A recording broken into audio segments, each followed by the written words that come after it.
University तक पहुंचे love जिहादी। बड़े चैनल का पत्रकार बताकर जाल में फंसाते हैं जिहादी। भले ही उत्तर प्रदेश में लव जिहाद पर सख्त कानून बना दिया गया हो, लेकिन जिहादी अपने मिशन को पूरा करने के लिए नए नए रास्ते अख्तियार कर रहे हैं।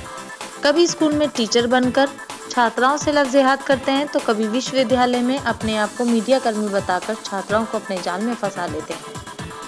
ताजा मामला मेरठ के सीसीएस यूनिवर्सिटी का है, जहां दो जिहादी अपने आप को अलग अलग दो बड़े चैनलों का संवाददाता बताकर छात्राओं को अपने जाल में फंसा रहे थे।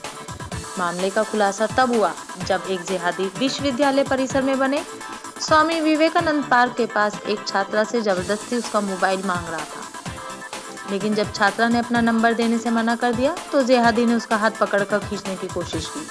छात्रा की चीख पुकार सुन के वहां मौजूद विश्वविद्यालय के अन्य छात्रों और विहिप बजरंग दल के कार्यकर्ताओं ने इस जिहादी को पकड़कर उससे पूछताछ की, तो जिहादी ने अपने आप को जी न्यूज का रिपोर्टर बताते हुए छात्राओं पर भी रोब तालिब करने की कोशिश की। जब छात्रों ने उससे मेरठ के किसी मीडिया कर्मी का फोन लगाकर उन्हें बुलाने को कहा, तो उसके मोबाइल में किसी भी मीडिया कर्मी का नंबर नहीं मिला, जिससे छात्रों को उस पर शक हुआ और उन्होंने उसका मोबाइल छीनकर देखा, तो उसके मोबाइल में गर्लफ्रेंड नाम से एक फोल्डर बना हुआ था। जिस फोल्डर में 59 हिंदू लड़कियों के नाम सेव थे, तो लगभग 350 फोटो भी सुरक्षित थे। फिर क्या था, छात्रों का गुस्सा 7वें आसमान पर चढ़ और उन्होंने जिहादी से सख्ती से पूछताछ की, तो उसने अपना नाम श्याम बताया। लेकिन जब उसके गले में पड़ा जी न्यूज का आई कार्ड देखा, उसमें शान सिद्दीकी लिखा हुआ था। लेकिन यह क्या, जब इस जिहादी को पुलिस को सौंपा गया, तो वहां उसने अपना पहला नाम साहिल और बाद में सालिक बताया। पुलिस की सख्त पूछताछ में उसने बताया कि आज तक का संवाददाता अनस भी उसके इस मिशन में शामिल है। जिहादी सालिक के पास जी न्यूज चैनल की माइक आईडी, जी न्यूज चैनल का लोगो लगा हुआ बैग, जी न्यूज का आई कार्ड, जिंदा कारतूस, रिवाल्वर का कवर और एक वायरलेस सेट भी बरामद किया गया। वायरलेस सेट पे तो मोदी लिखा था, जिसको वो सबको ये बताता था कि यह वायरलेस सेट उसे प्रधानमंत्री नरेंद्र मोदी ने गिफ्ट किया है। यानी इन सब माध्यमों के जरिए वह किसी बड़ी घटना को अंजाम देने की फिराक में था। उत्तर प्रदेश में बढ़ते लव जिहाद को देखते हुए सूबे के मुखिया योगी आदित्यनाथ ने सख्त कानून बना दिया है, लेकिन उसके बावजूद भी लव जिहादी अपना मिशन पूरा करने के लिए नए नए रास्ते अपना रहे हैं। कभी इंस्टीट्यूट में बच्चों को पढ़ाने के नाम पर लव जिहाद किया जाता है, तो कभी विश्वविद्यालय में पत्रकारिता करने के नाम पर भी अब लव जिहाद का एक नया रास्ता अपनाया है। कल भी इसी जगह मैं आपको दिखाऊंगा, तो यही एक युवक पकड़ा गया है, जिसके पास से एक चैनल के जो हिंदी चैनल है उसके आईडी और आई कार्ड और लोगो भी मिले हैं, और साथ साथ एक ऐसा एक गिफ्ट मिला है जिसमें लिखा हुआ था मोदी गिफ्ट। लेकिन ये सब क्या था और क्यों था, उसी की जानकारी के लिए मेरे साथ मौजूद हैं विश्व हिंदू परिषद बजरंग दल के कार्यकर्ता प्रताप दीपक जी, जिन्होंने उसको पकड़ा यहाँ पर और लड़की से छेड़छाड़ जब कर रहा था, उस वक्त कार्यकर्ताओं ने उस व्यक्ति की पिटाई भी की। दीपक जी, क्या पूरा मामला है? ये आपने यहाँ उसको लड़के को पकड़ा था, कौन है जो शख्स है, आखिर कौन है वो शख्स? कल लगभग यही समय रहा होगा 2:30 से 3 बजे का। इस जगह लगभग हमारे कार्यकर्ता खड़े थे और यही स्थान रहा था, यहाँ कुछ लड़कियां बैठी हुई थी। तो एक शख्स आता है जिसके गले में काफ़ी सारे आई कार्ड थे और वो आके एक लड़की से बातचीत शुरू करता है। बातचीत होते होते हाथ पकड़ने जैसा दृश्य हमारे कार्यकर्ताओं ने यहाँ से देखा, जो यही विश्वविद्यालय के विद्यार्थी भी हैं। जब उन्होंने वह दृश्य देखा, तो उन्होंने जाके पूछताछ की कि भाई आप हाथ पकड़ने के अधिकारी कैसे हो सकते हैं, वो विश्वविद्यालय परिसर में, व्यक्तिगत मामला है, उसे घर सोल्व आउट कीजिए। तो उन्होंने अपने पत्रक दिखाते हुए कहा, जो उनके परिचय पत्र थे, दिखाया और बताया कि ये हम न्यूज़ से हैं। तो पकाए थोड़ा हमारे कार्यकर्ता, पर उन्होंने ये पूछा कि आप अपने किसी सीनियर अधिकारी को बुलाइए, आपको क्या अधिकार है कि आप न्यूज़ से भी हैं तो किसी महिला के साथ छेड़छाड़ करी जाए, वो विश्वविद्यालय परिसर में, तो ऐसा नहीं होने देंगे, हम विश्वविद्यालय के छात्र हैं। तो बातचीत जब आगे बढ़ी, तो उनका जब फोन कॉन्टैक्ट लिस्ट में एक भी पत्रकार का नंबर नहीं था। ये उनके ऊपर और संदेह की स्थिति पैदा कर गया कि अगर अपने आप को न्यूज़ से बता रहे हैं, जी न्यूज़ चैनल का नाम भी बताया कि जी न्यूज़ से हैं, उनके पीछे बैग पर एक बहुत बड़ा जी न्यूज़ मुंबई का लोगो भी बना हुआ था और उनके पास किसी पत्रकार का एक नंबर तक नहीं है, तो ये संदेह स्पष्ट करता है कि वह पत्रकार नहीं है। इस शक पर दोनों में झड़प हुई, पुलिस को यहाँ बुलाया गया। पुलिस आई, पुलिस ने जब बैग की जांच की तो बैग में से एक पिस्टल का कवर, 2 जिंदा कारतूस, एक यूज हुआ कारतूस था और एक पीएम मोदी गिफ्ट करके एक वायरलेस सेट था, जिसकी सुबह जानकारी में पता चला कि वो वायरलेस सेट कोई आम सेट नहीं, वो सैटेलाइट सेट है।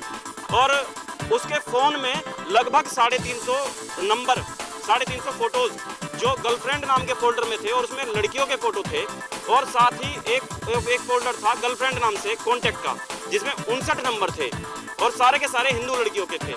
ये सारी इतनी तैयारियों से ये तो जानकारी बिल्कुल पक्की होती है कि लविंग जिहाद को ना केवल एक छोटे परिसर और छोटे सीमाओं में बांधा गया है, एक सोची समझी इतना बड़ा योजना, इतना बड़ा मूवमेंट वो चला रहे हैं कि उनके पास इतनी सारी तैयारियां हैं।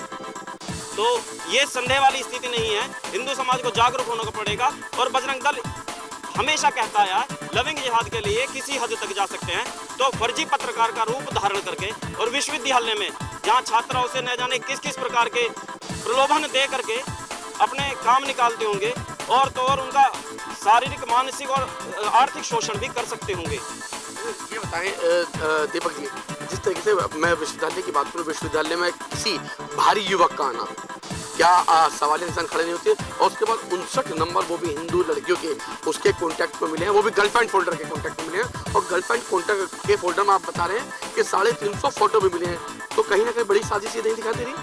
ये बिल्कुल एक बहुत बड़ी साजिश है और कहीं ना कहीं प्रशासन को भी इस पर सशक्त होना चाहिए, क्योंकि एक वायरलेस सेट जो सैटेलाइट सेट होने की पूरी संभावना है। इस विश्वविद्यालय परिसर में सभी कार्यक्रमों में देश के बड़े नेता, देश के बड़े प्रभुत्व गण आते हैं, और कहीं ना कहीं सुरक्षा के ऊपर भी ये प्रश्न चिन्ह है कि एक बाहरी युवक इस तरह से आता है और यहीं के जो यहाँ छात्र हैं उन्हें इस प्रकार की थ्रेड, उस प्रकार का डरा करके अपना प्रवेश पत्र दिखाता है कि मैं मीडिया से हूँ, अपना यहाँ एंट्री पा सकता हूँ। ये कोई साधारण बात नहीं है और ये बहुत गलत व्यवहार भी है अपने हिंदू धर्म की लड़कियों के प्रति। इस तरीके की एक रचना लेकर के एक दूसरा समुदाय इतनी बड़ी तैयारी के साथ चल रहा है। मुझे ये बताएं, उसने नाम क्या बताया था? आप जिहाद की बात कर रहे हैं, बाबा लव जिहाद की आप बात कर रहे हैं, तो उसने नाम क्या बताया था उन लड़कियों, किस नाम से वो लड़कियों से मिलता? तो बाद में जो सच्चाई निकल के सामने आई, क्या सच्चाई थी, कौन कौन लोग इसमें शामिल थे?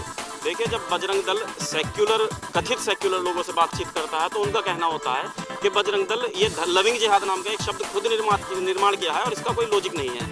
मैं सिर्फ इतना पूछना चाहता हूँ कि अगर प्रेम पवित्र चीज है और उस प्रेम को करने के लिए आपको नाम बदलना पड़ रहा है, ये साजिश नहीं तो क्या है? जब हमने उससे पहली बार नाम पूछा तो उसने नाम बताया श्याम, और उसने उसके आई कार्ड पे लिखा था शान, जिससे ये तो तय हो जाता है कि वो सिर्फ डरा करके उस स्पेलिंग को चेंज करना चाह रहा था, और स्पेलिंग मात्र नहीं थी, वो स्पेलिंग तय करती है कि एक धर्म की सोची समझी साजिश है दूसरे धर्म पर अतिक्रमण करने की।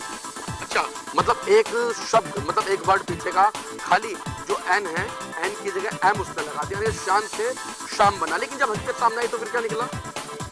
देखिए, पहले उसने अपना नाम श्याम बताया, बातचीत होने के बाद जब प्रवेश पत्र उसका यहाँ जो कार्ड देखा, आई कार्ड, उस पर जब हमने देखा तो वो शान लिखा था, और शान से जब वो थाने बातचीत हुई तो थोड़ी देर के लिए साहिल भी बना, और जब थाने के अंदर जाके पूछताछ हुई, प्रशासनिक अधिकारियों ने उसका अपने आप को इन्वॉल्व किया और बातचीत हुई तो शालिक नाम से निकला। और बड़ी साजिश ये पता चली कि वो अकेला इस योजना में नहीं है।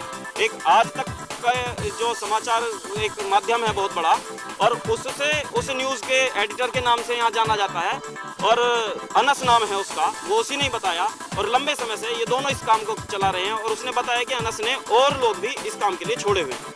क्या एक बड़ा संगठन मेरठ में काम कर रहा है, पश्चिमी उत्तर प्रदेश में काम कर रहा है, जो इस तरीके से, क्योंकि अभी तो 59 नंबर सिर्फ शालिक के मोबाइल में मिले हैं और 350 फोटो सिर्फ शालिक के मोबाइल में मिले हैं। बाकी और जो लोग हैं उनके मोबाइल में कितने कितने नंबर होंगे और क्या इनकी साजिश हो सकती है?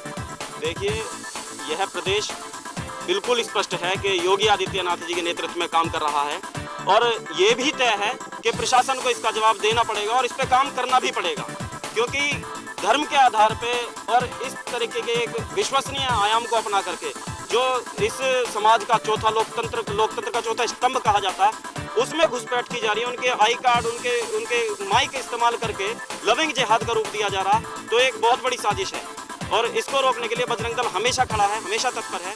और ये नाम बदलने की प्रक्रिया बजरंग दल हमेशा लोगों के सामने लाता रहा है कि ये प्रेम नहीं, ये लव जिहाद का नाम इसने बजरंग दल ने इसीलिए दिया है। बिल्कुल, पहले वो शाम बना, उसके बाद शान बना, फिर साहिल बना, लेकिन लास्ट में उसका नाम शालिक निकला। ये सब पूरी कहानी उस युवक की मुंह जुबानी है जिसने अपने यहाँ पर यूनिवर्सिटी में लड़कियों को फंसाने की कोशिश की, लड़कियों को हाथ पकड़ने की कोशिश की, लेकिन यहाँ बजरंग दल विश्व हिंदू परिषद के कार्यकर्ताओं ने उसको इस साजिश में नाकाम कर दिया, क्योंकि उन्होंने मौके पर आकर उसको पकड़ लिया।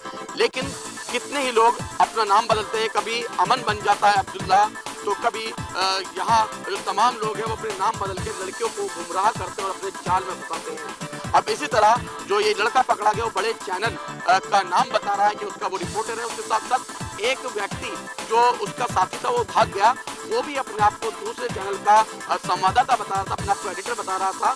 लेकिन अब सवाल यही है कि अब मीडिया में भी इस तरह की घुसपैठ करके ये लोग मीडिया को बदनाम करने की पूरी कोशिश कर रहे हैं, और आखिर इन लोगों तक पुलिस कब पहुंचेगी। और जिस तरीके से उस युवक के पास से इतना बड़ा सामान निकला है, उसके पास से कारतूस भी निकले, जिंदा कारतूस भी निकले हैं जैसा बताया दीपक जी ने, और मोदी गिफ्ट भी उसके पास से निकला है जिसको वायरलेस बताया गया था, लेकिन उसको सैटेलाइट चैनल जो सेट है वो बताया जा रहा है। तो कहीं ना कहीं बड़ी साजिश थी और बड़ी तादाद में लड़कियों को अपने जाल में फंसाने का षड्यंत्र था।